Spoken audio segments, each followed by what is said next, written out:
Brasil! Está voltando a temporada europeia e com ela os guias do que era apostar, assim como a gente fez na Copa do Mundo. Vamos estar conversando aqui, batendo um papo sobre os campeonatos. Então vamos estar começando aqui sobre a Premier League 2018-2019. Falaremos um pouco sobre os 6 principais candidatos, quem a gente considera ali o favorito ao título, quem a gente acha mais interessante por cotação e potencial. E vamos em frente. Bom, vou começar pelo City, então, que foi campeão na temporada passada.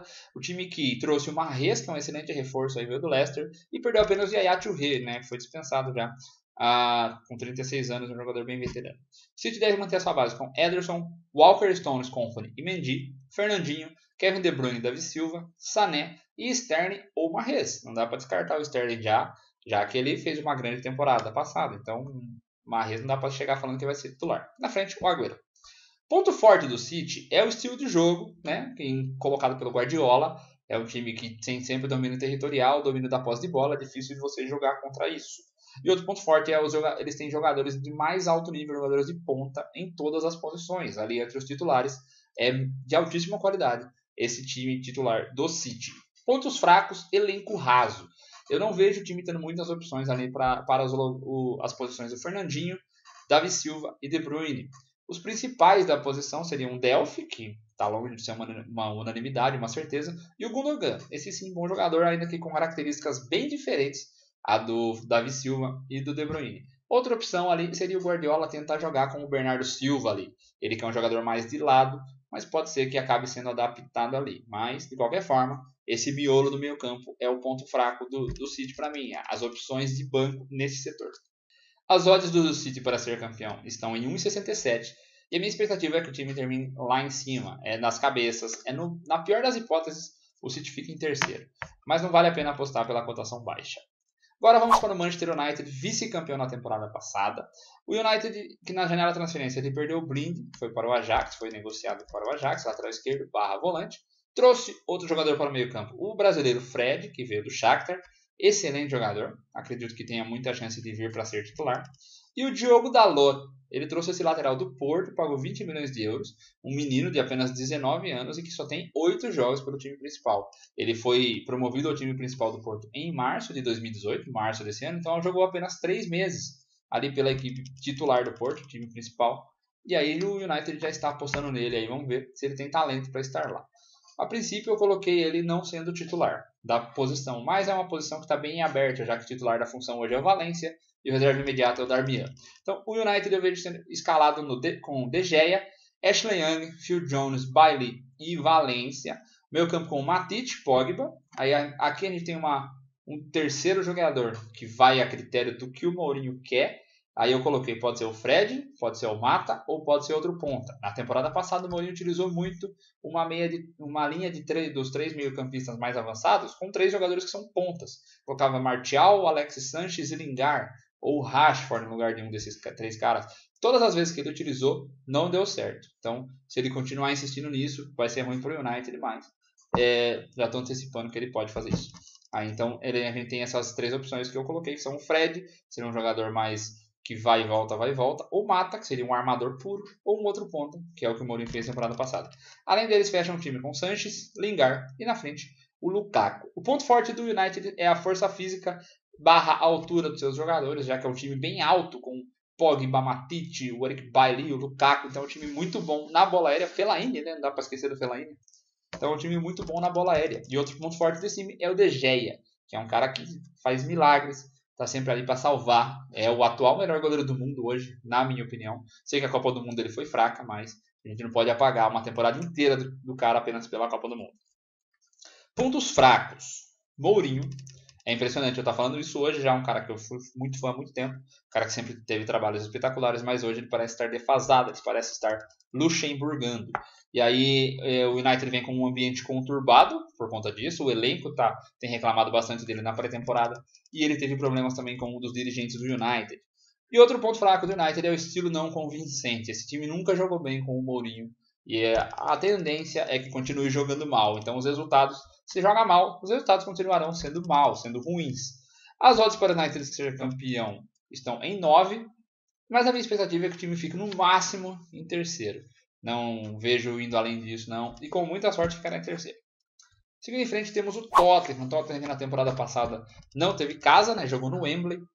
Agora está de volta para o White Hart Lane e vem, parece, com o foco é todo no estádio novo, já que o time não contratou ninguém na janela, pelo menos não perdeu ninguém também. O único retorno aí, a única adição ao elenco é o Jansen, atacante que veio do AZ há 2 temporadas e volta de empréstimo. Vejo o Tottenham como time base com Lloris, Danny Rose, Alderweireld, Vertonghen e Trippier, que foi muito bem na Copa do Mundo, Wanyama, Dembele, Eriksen, Dele Alli, Son e Harry Kane. Ainda abre uma aspas aqui que o Pochettino pode abrir mão de uns volantes, Wanyama e Dembele, para entrar com o Lamela, jogador que perdeu a temporada passada por muito tempo por lesão, mas é um jogador interessante. Os pontos fortes do Tottenham para mim. Solidez defensiva, esse sistema é muito confiável, os volantes e os zagueiros são bons, ainda que o goleiro não seja dos melhores. O Lloris, né, tá longe de ser um cara indiscutível. E outro ponto forte eu coloquei a capacidade de desequilíbrio dos 4 jogadores lá do setor de frente. Dele Alli, Son, Eriksen e Harry Kane.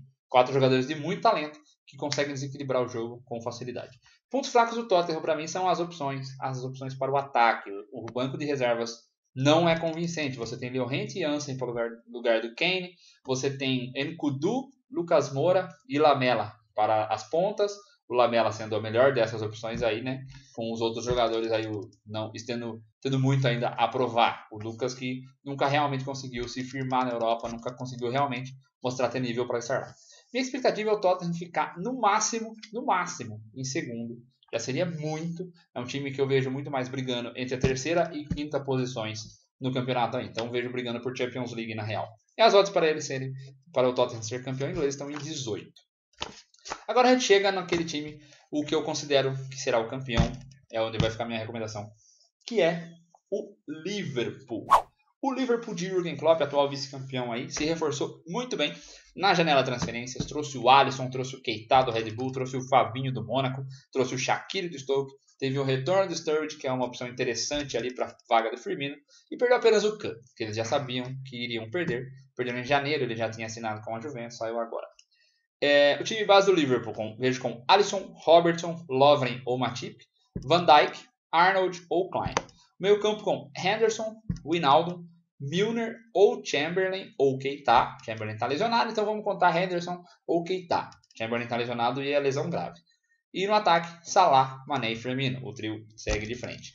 Ponto forte para mim é esse vasto elenco com fortes opções em todas as posições. O Liverpool tem um elenco absurdamente profundo hoje. Isso deve fazer o time manter o nível, manter a qualidade em todas as competições até o final da temporada. Como o Klopp tendo essa capacidade e vai dele conseguir dosar bem o elenco e fazer com que todos cheguem voando. Assim como a gente viu o Zidane fazer no Real Madrid em 3 anos seguidos, em 3 ocasiões diferentes aí. Ser o tricampeão da Champions League. Ponto fraco para mim é a proteção defensiva, não é das mais interessantes. Direto a gente vê o Liverpool sendo pego em jogadas em velocidade, em transição, sem os meias conseguirem acompanhar, e aí deixa os zagueiros no mano, e essa acaba sendo a fragilidade do Liverpool. As odds do Liverpool para ser campeão estão em 5, minha expectativa é que esse time fique nas cabeças, é primeiro ou segundo para ele, num cenário ruim, sei lá, digamos que o Salah lesiona, ou o Salah para de fazer gol, ou as coisas param de funcionar, seria um cenário bem de caos, assim, na pior das hipóteses, o Liverpool ficará em terceiro, na minha visão. Para mim, vale essa aposta, odds 5, que será o campeão da temporada 2018-2019, o Liverpool. Apenas para fechar aqui então, vamos para o 5º e 6º colocados da última temporada e que não devem brigar pelo título, que são o Chelsea e o Arsenal. O Chelsea que vem aí numa janela bem esquisita, com negociações estranhas. Trouxe o Jorginho, trouxe o Kepa, goleiro, pagou uma bala, trouxe o Kovacic também no meio do negócio, na saída do Courtois. Então chegou o Kovacic para o meio campo, chegou o Jorginho para o meio campo, chegou o Kepa para o gol.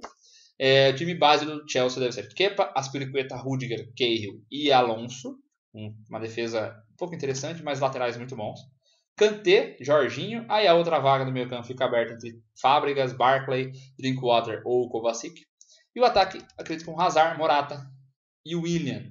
Aí o Willian ou Pedro vai da opção do Sarri, até porque o Willian pode sair ainda. O Chelsea ainda pode perder jogadores na janela. Pontos fortes para mim do Chelsea são as laterais. Acabei de citar, o Azpilicueta e o Marcos Alonso são excelentes jogadores. E os meio-campos, o meio-campo do time é bem técnico, me agrada. Esse meio-campo assim, do Chelsea, acredito que vai ter domínio da maioria das ações na maioria dos jogos. E outra vantagem do Chelsea é que ele não tem Champions League. Então o calendário, você não ter essa competição é sempre benéfico. Você consegue brigar lá em cima com mais facilidade do que seus adversários, ainda que ele tenha a Europa League. Mas a gente sabe que esses times grandes eles só focam na competição da Europa League quando eles veem que as coisas não estão andando bem na Premier League. Foi tal qual fez o United na temporada que ele foi campeão da Europa League em 2017. Pontos fracos. A dupla de zaga é frágil. A gente não tem segurança ali nos jogadores que o Chelsea possui para o setor. O goleiro a testar. Qual é a capacidade do Kepa que está chegando. Então, o Chelsea tem muitos pontos fracos. Muitos. Não tem um centroavante absoluto. O Chelsea possui Morata, Giroud e Batshuayi, que voltou aí de empréstimo depois de estar no Borussia Dortmund. Um jogador que parece ter potencial. Tem metido gols por onde passa. Foi bem no Marseille. Foi bem no Borussia Dortmund. Mas no Chelsea nunca teve realmente espaço. Vamos ver o que o Sarri consegue fazer. Mas nenhum dos três é absoluto. Nenhum dos três é incontestável. E pode perder mais gente, que eu acabei de citar. As odds para o Chelsea ser campeão estão em 15. Não recomendo investimento. Minha expectativa é que o time fique entre sexto ou terceiro. Não vejo indo além disso, não. E agora para fechar, o Arsenal. O Arsenal que começa a era pós-Wenger. Finalmente acabou o período do Arsene Wenger no Arsenal. E agora começa o período de Unai Emery. Um técnico aí que tem muito a provar. Que já foi campeão pelo Valencia, foi campeão pelo Sevilla. Mas no primeiro teste que ele teve num time assim, realmente de ponta, que foi o PSG, ele fracassou. Ele não teve mão do vestiário e ele falhou naquele episódio do Neymar com o Cavani. Então, ele ganha uma segunda chance agora no Arsenal. O Arsenal que, dentre as transferências, ele perdeu o Mertesacker, que aposentou. Ele se desfez do Wilshere, que é um meia que eu considero bem interessante, foi para o West Ham.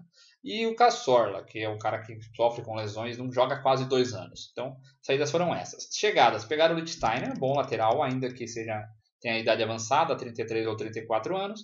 Trouxeram o Sócrates Papastatopoulos para a defesa. O Leno, goleiro do Leverkusen, e o Torreira, um volante que foi muito elogiado na temporada passada pela Sampdoria. Time base do Arsenal para mim será Leno, Bellerin, Mustafi, Sócrates ou Koscielny, quando o Koscielny voltar de lesão, e Monreal. Meio campo, Xhaka, Torreira, Iwobi, Ozil ou Mkhitaryan, Aubameyang e Lacazette. Os pontos fortes são o ataque insinuante, né? Esse ataque com principalmente Aubameyang e Lacazette são jogadores ali de muita qualidade para isso. Então, para mim, o ponto forte do Arsenal está nesses caras em específico. E eles também não têm a Champions League, assim como o Chelsea tem a vantagem do calendário. Os pontos fracos. É um time pouco técnico. Esses meias aqui não me agradam. Ozil e Mkhitaryan são caras que é difícil você confiar porque são muito irregulares, muito inconstantes. Vejo também problema nos goleiros do Arsenal, o Ospina, o Leno, não sei dizer não, na verdade eu tenho dúvidas se esse cara é realmente tão bom assim para estar num Arsenal, não o vejo sendo, pode ser aí que ele me prove errado sim. E a outra opção seria o Cech, que já foi um bom goleiro e hoje já não pega da mesma forma. Quem mais? Eu marquei bastante ponto fraco do Arsenal aqui, não gostei de nada desse time. A zaga é bem dúbia, é bem duvidosa essa dupla do Mustafi, sim, é um grande zagueiro, mas o Sócrates do lado dele, não sei se vai dar certo esse cara na Premier League, um cara que chegou agora também. Se fosse com o Koscielny, ok, eu estaria mais confiante. Mas a lateral esquerda também eu tenho muitos problemas com o Monreal, não é um cara que me agrada, um jogador assim de pouca capacidade ofensiva, que faz muito arroz com feijão e não vai além disso. E o técnico inseguro, para fechar os pontos fracos do Arsenal, o técnico inseguro, o Unai Emery, pelos pontos que eu já destaquei anteriormente no trabalho no PSG. As odds para o Arsenal ser campeão da Premier League estão em 26, e eu acredito que o time ficará no máximo em quinto. Então, essa foi a minha projeção aí dos 6 maiores times da Premier League para a temporada 2018-2019. Eu vejo o Liverpool e City brigando aí nas cabeças por esse título. Inclusive tem um mercado interessante disso lá na 188bet, que é para o City terminar em primeiro e o Liverpool em segundo, paga 4. E para o Liverpool terminar em primeiro e o City em segundo, paga 9. Então, essa aqui seria a aposta que eu mais gostaria de fazer. Dividir o meu dinheiro aí entre essas duas bets. Então, demorou? Então foi isso, conversamos aqui um pouco sobre a Premier League. Acompanhe nossas lives no Instagram, que eu vou estar sempre fazendo toda a rodada assim, aí fica mais fácil para a gente entrar em detalhes sobre todos os outros jogos, todos os outros times. E não deixe de acessar também o queroapostar.com para piques de todos os jogos, de nossos prognósticos sobre todas as partidas e as apostas que a gente recomenda para cada um deles. Valeu, galera, forte abraço e logo logo tem mais.